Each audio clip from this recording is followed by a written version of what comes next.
corner, from Serbia, the Divine, Velimir. There is the tail of the tape for Jeknic, and as you can see, we've got to point out 6'3" tall in this weight class with a huge reach advantage. And in the blue corner, from the Dominican Republic,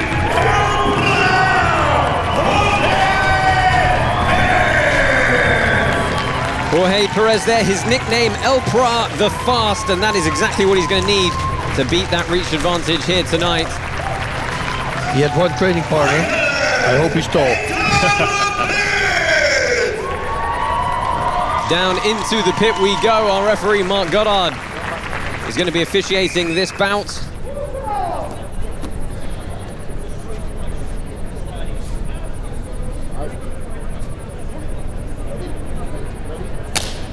All right. So, touch of gloves, and we are underway here. Oh, southpaws. Southpaws tens, at least. Yeah, which of course changes the game, because it's not very often that a southpaw gets to face another southpaw, thus effectively making it orthodox. Yep. And a very leaning back upper body stance from Jeknic here. Wow, you think it's a complete different weight class if you look at these two guys. It's insane. David and Goliath. It's such an advantage, Bass. I mean, how has Perez got to fundamentally deal with something like that? Could fight close, doing what he's doing right now. He's got to be fighting close, because close distance, he has the more power. Because his punches can travel longer than Jeknic when he's close by. We've seen both these guys here on Karate Combat before. Jeknic 1-0 so far, got a decision win. He sits Perez down nicely there. That was nice. That was a good reaction. Shin kick to the face while he was getting up. Yeah, Perez we've seen twice before, back on season 1. Got a good knockout win, and then a knockout loss to Shaheen Atomov. As you said, Bass, a very thorough training camp for him coming into this one. But there you see an advantage of a wide hook, but still inches away. Yeah, he needs to blast a big blitz. That's what he needs to fight himself in, go for the body with shots, fight in close. It's never going to be that first shot that lands with him, is it? It's going to be 2, 3, 4, and 5 to cover the distance. This is good what he's doing. Blasting forward now, but he can keep on doing that. But Jeknic, very smart, was moving to the side right away. You always want to move angles when you move backwards, never straight backwards. Through the first minute and a half here of round number 1. There we go, there we go. Perez chasing Jeknic around the mat. And this is great, because this is not considered a downed opponent. You can literally kick him there as well. Yeah, that's the critical thing to remember, is unless they are very firmly planted on the actual horizontal mat surface, the wall itself does not ground the opponent, which means they can be struck very dynamically.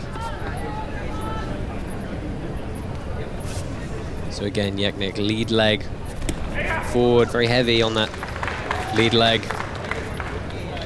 Nice inside low kick there by Perez. Was able to land it. Yeah, and that little cut kick up to the inside of the calf, that's going to be what he uses to try and close the distance a little bit. See, again, surging forward and trying to reach that elevated chin. He's doing a great job. This is what he's supposed to do. Well, it's all the blast forward. All the aggression is Perez at the moment, right? Yep. Momentum-wise, it's all Perez. Fine, he hasn't found the mark with the cleanest of strikes, but he's absolutely the one putting his foot down, trying to finish and progress this fight.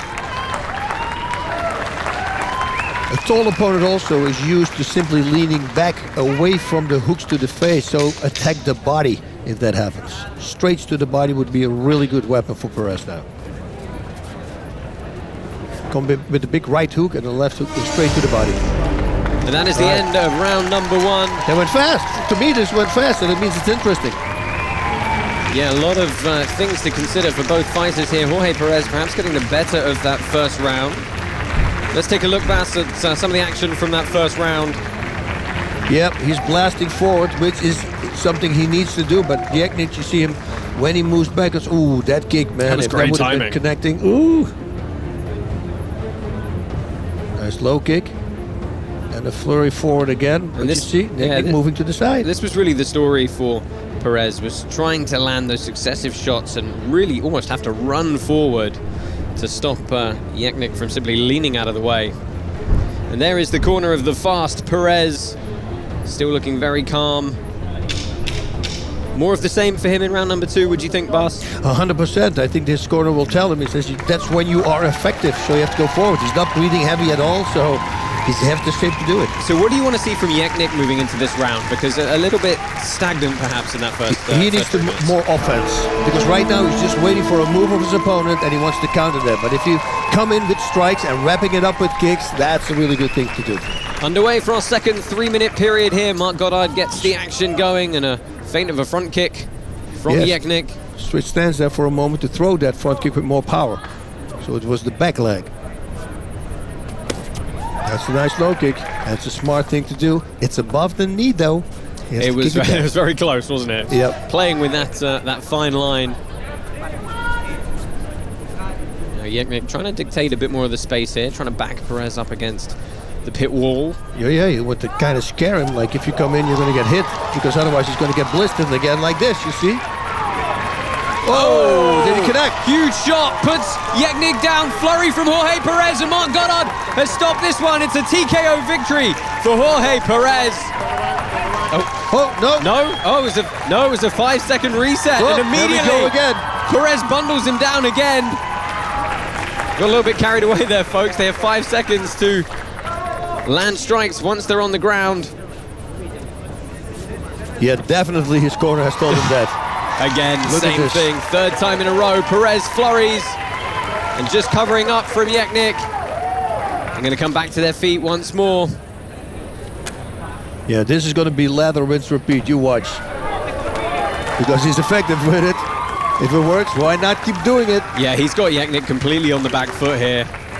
He's just capitulating his back to the mat every time now, and Marc Goddard is giving him a lot longer look each time to say, you need to stay in this one. Jeknic needs to use his front kick, his left front kick. Right, he's got to keep that range away a little bit with the teep to the front. Exactly, or he lets him walk on it.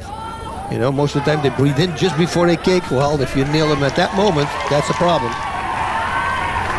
And again, he's got Jeknic turning away now when he flurries. Another series of standing shots here. See what Perez did? With one hand he grabbed the wrist, pulled it away, and with the other hand he was hitting. Very nice. Yeah, very nice work from the man from the Dominican Republic. Several fighters from the nation represented well here on Karate Combat. Not least of which Dionisio Gustavo we've seen several times before, but again Perez backs Jeknic up, puts him to the ground. You know, he should attack now with what I said. Oh, right hook to the head, left straight to the body, but it's over. Marc Goddard called it. And there we go. Marc Goddard has called it. For no intelligent defense from Velimir Jeknic, and I think that's more than fair, Bas. As you said, lather, rinse, repeat at that point. Yes, you know, when something works, why would you step away from it? It's like my stretching routine, right? I've been doing it for 23 years. They say, why? I said, because I never had an injury after. Very simple, and it happens in a short period as well, actually. Let's go and see Mr. Perez get his hand raised for a decisive victory.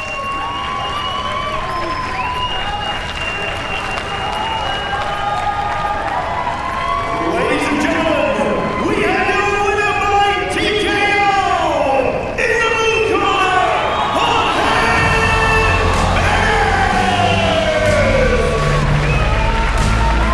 A good win for Jorge Perez. He moves to 2-1 here at Karate Combat.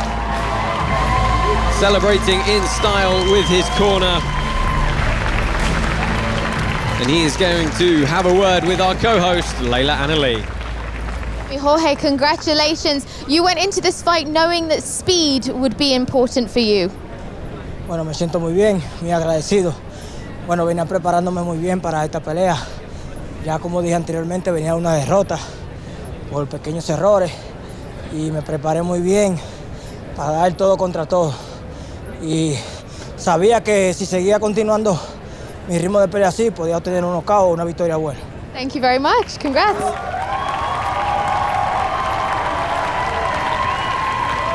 Let's go ahead and see what Mr. Robin Black saw in the end of that fight. That was a fascinating fight, guys.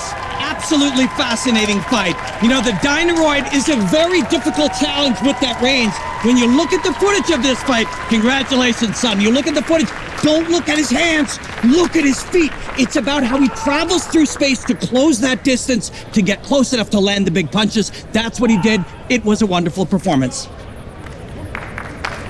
A wonderful performance indeed for Jorge Perez. He is successful over Velimir Jeknic. Let's take a look back at some of the moments from that bout. First one, blitz right into the head, fall back on, and as we mentioned, against the wall, it's not considered a downed opponent, so he could actually kick there as well, the body. I mean, Bas, when he successfully put him down that first time, it was the same story from that point, wasn't it? He seemed to have just broken him completely. Exactly, you know, why fix it if it's not broken? And that's what happened here. Yeah, and just too much repetitive damage. It was enough for Marc Goddard to step in and stop it at that point. More than fair stoppage. Jeknic offering no intelligent defense repeatedly. Exactly. And then we're going to see it one more time. Perez, they're not big shots, but they're consistent shots, and they're doing the damage.